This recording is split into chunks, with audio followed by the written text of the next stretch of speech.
안녕하십니까, 에릭입니다. 한 권을 끝내는 개인정보보호 마스터 플랜. 이번 학습을 통해서 저희가 학습할 내용은 개인정보 보호 관련한 유관시험들, CPPG 또는 영향평가 피아, 그리고 개인정보 관리 체계를 저희가 학습할 겁니다. 관리적 업무에서 개인정보 관리 체계를 저희가 알아야 되는데요.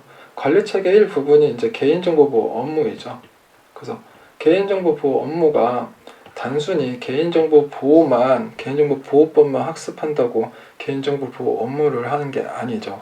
왜냐하면 관리 체계를 저희가 알아야지 관리 체계 업무를 하는 거기 때문에 개인정보보호법 플러스 정보통신망법 또는 조직에 반영되는 적용되는 유관 법령들, 그런 걸 저희가 학습할 거예요. 정보 보안의 관리적 보안의 전반적인 체계를 다 같이 저희가 볼 거예요. 보면서 중간중간에 이제 CPPG나 피아 같은 이제 개인정보 업무에 대해서 그런 부분도 저희가 같이 좀 집중해서 보도록 하겠습니다. 구성은 총 7개 장으로 구성을 했어요. 먼저 프라이버시라는 개념이 어떻게 나왔고 어떤 계기로 시작되었는지, 그리고 이제 해외 주요 국가의 이제 개인정보 동향을 저희가 볼 거예요. 특히 유럽의 GDPR 같은 경우도 우리나라에서 많은 적용이 되고 있죠. 왜 그런지, 어떤 걸 저희가 유의해서 봐야 하는지, 그런 걸 볼 거고, 이거는 이제 시험 범위는 아니에요. 제가 시험 범위 아닌 건 말씀을 드릴게요. 개인정보가 워낙 범위가 많다 보니까 시험 범위는 이 업무 중에서 이 정도 뿐이에요. 근데 저희가 이것만 학습하는 게 아니라 저희는 이걸 다 학습할 거거든요. 그렇기 때문에 제가 시험 범위 아닌 거는 시험 범위 아니라고 말씀을 드릴게요. 저희가 법학을 공부하는 건 아니잖아요.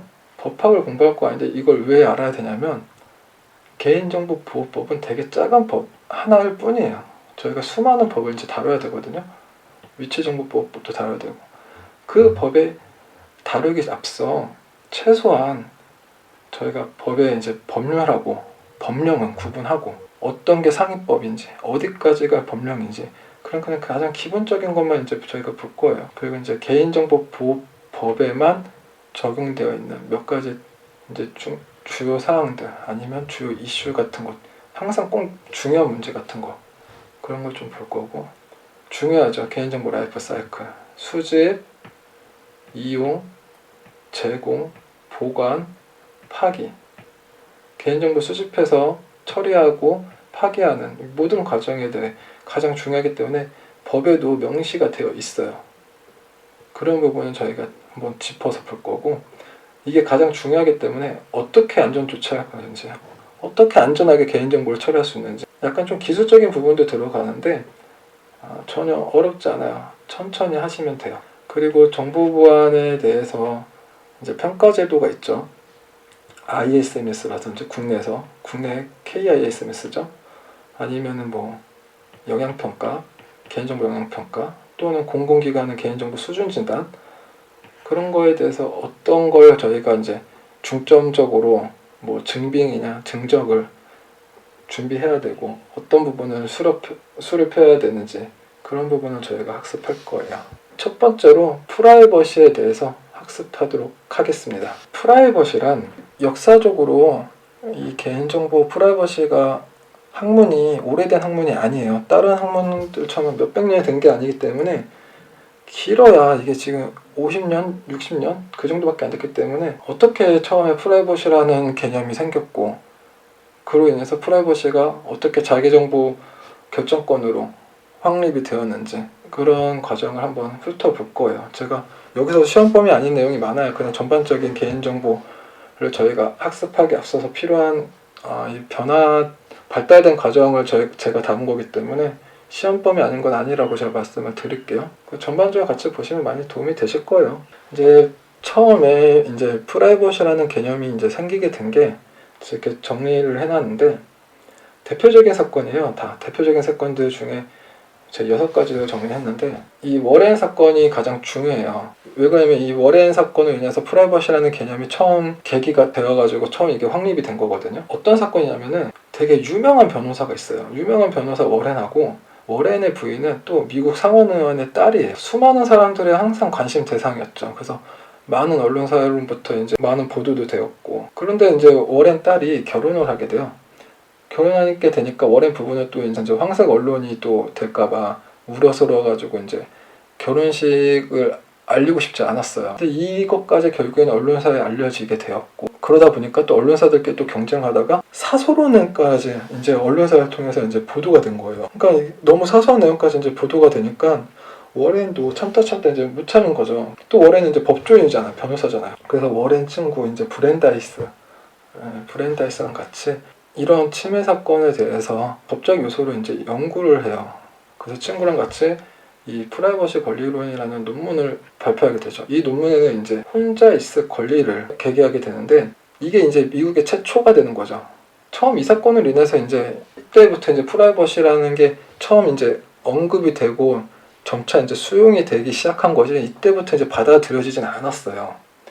그래서 받아지게 되는 이제 대표적인 사건들이 이제 또 몇 가지 있는데, 이 로버슨이라는 사건인데, 굉장히 미인이셨나봐요. 이 로버슨 여성이 밀가루 회사가 밀가루 광고에 이 여성의 사진을 이제 동의 없이, 상업적인 목적이죠, 광고로 사용한 거예요. 그러니까 이 로버슨 여성이 자신의 사진을 무단으로 사용했기 때문에 저작권에 대해서 이제 소송을 하게 돼요. 근데 소송 결과가 패소를 하게 돼요. 이게 이슈였어요. 패소하게 된 게. 그래서 패소한 이유는 몇 개 안 돼요. 근데 좀 이해가 되는 게, 당시에 그러니까 이런 개념이 없기 때문에, 저작권이라는 개념도 없고, 그렇기 때문에 이런 저작권에 대한 법도 없었고, 그렇다 보니까 이런 손해액을, 피해액을 산정을 해서 보상해야 하던가 해야 되는데 굉장히 정성적이잖아요. 굉장히 정성적이에요, 이런 게. 그래서 산정도 못하고, 또 이게 만약에 판결이 내려지면은, 피해를 본 걸 인정해서 판결이 내려지면은 남소를 한다고요. 그래서 남소가 좀 어려운 단어 같아서 제가 여기 밑에 따로 해놨습니다. 그러니까 악의적으로 계속 소송을 이용하는 사람들 있잖아요. 악의적으로 계속 그런 걸 남소라고 하는데, 이게 주관적이다 보니까 남소할 우려도 있고 패소를 하게 돼요. 이게 지금 이 사건을 계기로 우리나라도 마찬가지고 미디어 저작권에 대한 그때 시초가 된 거죠. 어쨌든 이때는 패소를 하게 돼요. 패소한 사유는 이렇고, 그래서 3년 후에 똑같은 비슷한 사건이에요.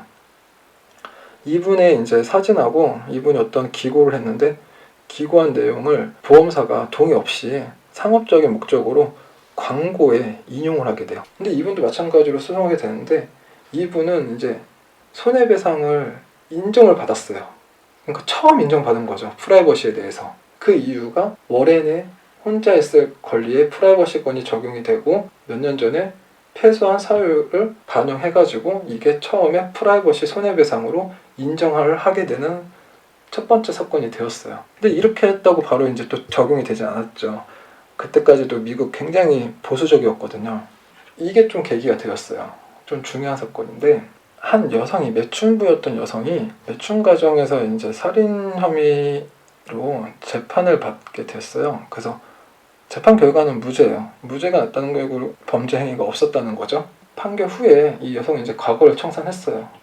지난 과거를 청산하고 멜빈 씨라는 분하고 결혼을 하게 돼요. 미국은 결혼하면 남편의 성을 따라가죠. 그래서 멜빈 사건이라고 하는데, 이 멜빈 씨가 결혼하고 나서는 되게 모범적으로 잘 생활을 열심히 잘 했다고 해요. 레이드라는 영화 감독이 붉은 기모노라는 영화를 만들었는데, 이 붉은 기모노가 이 여성이 실화 사건을 바탕으로 그녀가 지금 무죄 판결이 났잖아요. 무죄임에도 불구하고 범죄인데 무죄 판결이 났다라는 이런 실화 사건을 만들어요, 영화를. 근데 이 영화에서도 지금 결혼해서 멜빈이라는 성을 갖고 있는 원래 실명 있잖아요. 원래 실명을 계속 언급해요. 그리고 이거 실화라는 점을 되게 강조하면서 광고를 되게 많이 했어요. 그러니까 어떻게 됐겠어요? 이 여성의 이제 과거가 다 들통난 거죠. 과거에 이제 매춘부였다는 게. 그래서 그녀는 이제 정신적 또 육체적 고통에 대해서 이제 5만 달러의 손해배상을 청구하게 돼요. 이제 당시 5만 달러면 굉장히 큰 금액이죠. 굉장히 큰 금액이에요. 지금 하나 가치로 5만 달러면은 한 5,500만 원? 당시에는 거의 한 10억가량 되는 금액이죠. 당시의 금액으로 보자면. 엄청난 이제 프라이버시에 대한 손해배상을 청구하게 되는데 승소해요. 그래서 첫 번째로 가장 크게 바로 앞에 있는 패소했기 때문에 그걸 받아지게 된 거고, 여기서 이제 이 사건으로 인해서 프라이버시가 인정하게 되는 사건이 된 거죠. 손해배상 청구에서 가장 이제 받아지게 된 거였어요. 금액도 크다 보니까. 그래서 이게 대표적으로 이제 프라이버시가 이제 조금씩 이제 대중들한테 알려지면서 자리 잡게 되는 계기가 되었고, 이 사건이 있는데 이 사건도 굉장히 중요해요. 이 사건이 뭐냐면은 미국도 굉장히 보수적이에요. 특히 이제 1800 말년도 1800 이제 한 80년대 90년대 후반때 만들어진 법들이 피임을 금지하는 법이 되게 많이 만들어졌어요, 각 주에.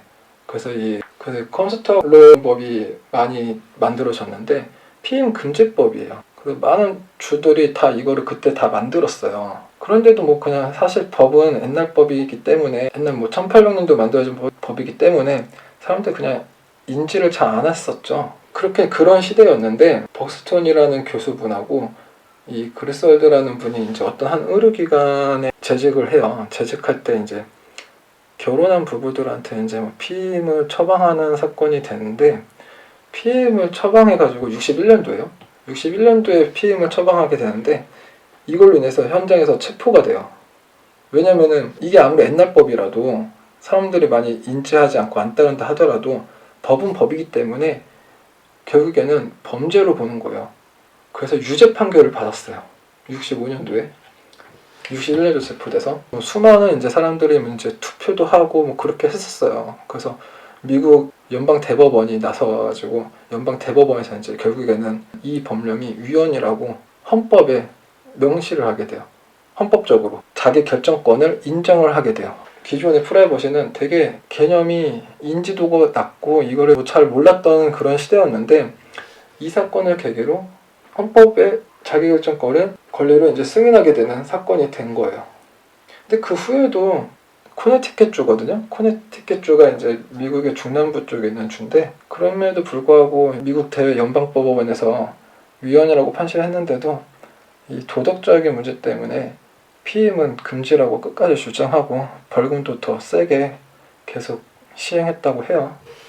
뭐 자세한 내용은 뭐 여기 지금 제가 잘 적어놨으니까 한번 읽어보시면 될 것 같고요. 이제 마지막 사건이에요. 개인정보 이제 프라이버시가 이제 잡혔잖아요. 이 사건으로 인해서. 그러면 이 사건으로 인해서 자기 결정권이 이제 확립이 되게 되는데, 자기 결정권이 어떻게 확립이 되냐면은 이 사건으로 인해서 확립이 돼요.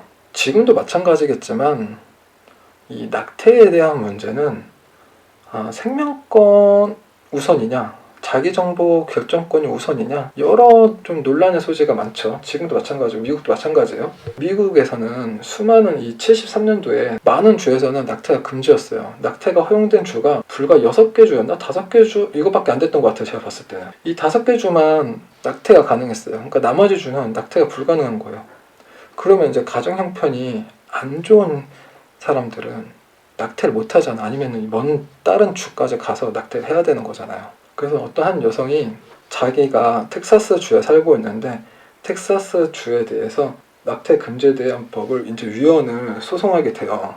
보통 판례는 이름을 따거든요. 뭐 원고 이름이나 피고 이름을 따, 다 이게 이름이거든요. 근데 이거는 이름이 아니에요. 로가 이름이 아니에요. 민감한 부분은 실명을 거론을 못하고 익명을 많이 써요.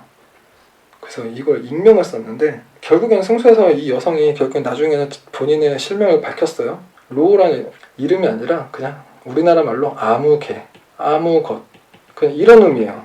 이름으로 생각하시면 안 되고, 하여튼 그래요. 소송하게 돼가지고 이게 참 그때도 문제가 많았어요. 결국에는 연방 대법원이 이제 투표를 하게 돼요. 투표도 하고 이제 뭐 전문가 의견도 받는데, 그러면 어디까지 태아를 생명으로 볼 수 있냐? 그러니까 당시 이제 산부인과 이제 전문가들 이제 의견을 이제 수렴했겠죠. 해가지고 임신하고 6개월까지를 태아의 생명권보다 산모의 자기결정권을 우선으로 한다고 보게 돼요. 그러니까 6개월까지는 이제 태아를 생명으로 보지 않았다는 거죠. 당시에는. 이때까지는 자기결정권이 우선하게 되고 6개월 지나면은 생명권이 우선하게 되고, 이렇게 해가지고 자기결정권을 처음으로 헌법상 권리로 인정하는 사건이 돼요. 이렇게 해서 프라이버시의 개념이 잡히고 자기 정보의 자기 결정권의 계기가 확립하게 됐어요. 정리되시나요? 이거 뭐 암기 안 하셔도 되고요. 그냥 한번 쭉 훑어보면 되는 내용이기 때문에 이거 처음에 이 사건을 통해서 워렌 사건을 통해서 프라이버시 개념이 나왔고 저작권 지금도 국내도 마찬가지겠지만 이 로버슨 사건이 되게 유명한 사건이에요. 이 사건이 패소를 하게 돼요. 패소한 이유 때문에 이게 논란 소지가 돼서 몇 년 후에 불과 3년 후죠. 비슷한 사건으로 승소하게 돼요.